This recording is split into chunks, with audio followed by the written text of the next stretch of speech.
OG Rose here, and today we're going to be talking about a paper called We Make Our Votes, and Then Our Votes Make Us. It's a play off the famous quote, we make our tools, and then our tools make us. Right now, the 2020 election just happened, and there's a lot of people making conclusions about how the country is, what people think based on how they voted. If they voted for Biden, they're called socialist. If they voted for Trump, they're racist. And there's a lot of people just making very sweeping conclusions about the nature of the country today based on how people vote. I think it's very important to realize that in especially a large state, you can't vote for one issue without voting for a package of issues, and that fact alone means we can't draw any definite conclusions about what people think based on how they vote. Maybe you care a whole lot about abortion, stopping abortion, but you also care a whole lot about ending racism. Well, what are you going to do? If you vote for Trump, you're going to create the impression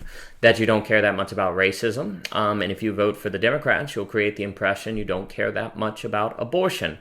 And there's this problem of impressions, that where you have to vote for a package of issues, you're always going to create an impression about caring about some issues more than others. And maybe you do maybe you do actually tend to hold the entire Republican platform, and you truly believe it all. But someone who perhaps only believes that abortion is murder and thinks everything else the Republicans think is crazy, but believes so much that abortion is wrong that they still vote Republican, they are going to be practically identical with the person who fully supports Republicanism. And the impression that especially Democrats will get is that they do, in fact, think that the whole Republican platform is good, or at least that it is practically irrelevant if they don't. And we're kind of forced in our society to respond to the impressions we have of one another. And that can just contribute greatly to divisiveness. There's a lot of calls for unity today, but if you think 50% of the country is racist, or if you think 50% of the country is communist, my gosh, you're going to come together with them? Why would you do that? The whole calls for unity are going to fall apart. But what can help a lot is if we understand that political choices are always packaged choices. They're not free choices.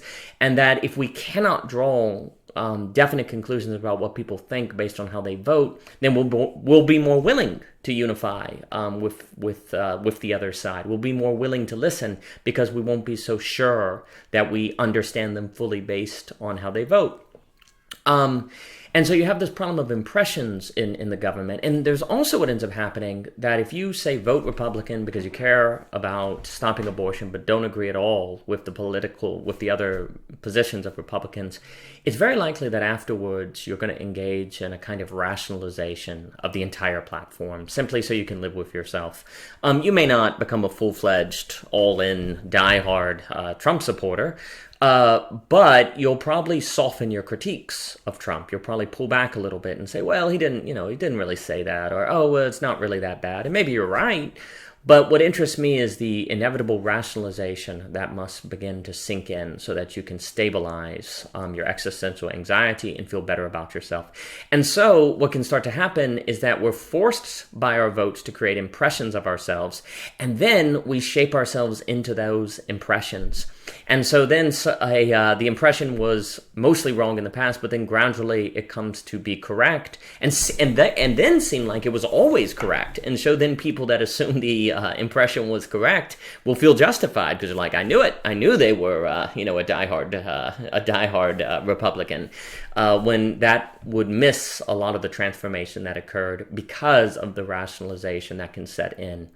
So how do we avoid this problem? Well, I think the bigger the state is, the more this is going to happen, the more that there's going to be a division between what I would call a free choice and a political choice, but between a choice of which fully represents the individual's belief and a choice that maybe one of them or the prime issue represents them, but the rest of the package doesn't represent them, so it's off.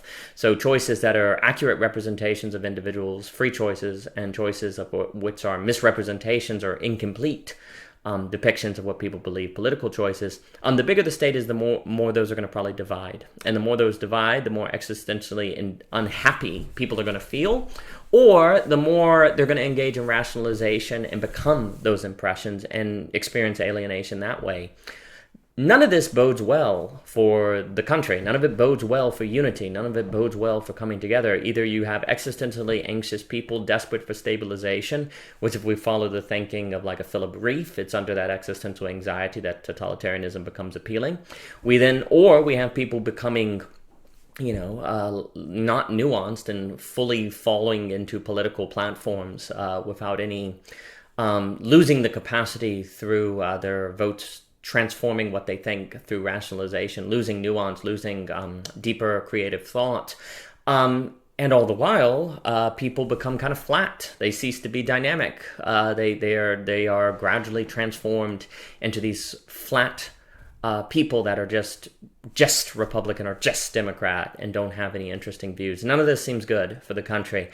And to me, the only way you can avoid that is a shrinking of the state, which, unfortunately, that view is assumed to be conservative. But I would point out to you, you have communitarianism, you have social anarchism. It doesn't have to be conservative, although it can. And this also gets into where I think we need to not just think in terms of left and right, but up and down, big and small, which would get into the thought of Leopard Cone. But we're going to cover that a lot in Belonging Again. So anyway, this is OG Rose. You can find more at ogrose.com, and thank you for your time.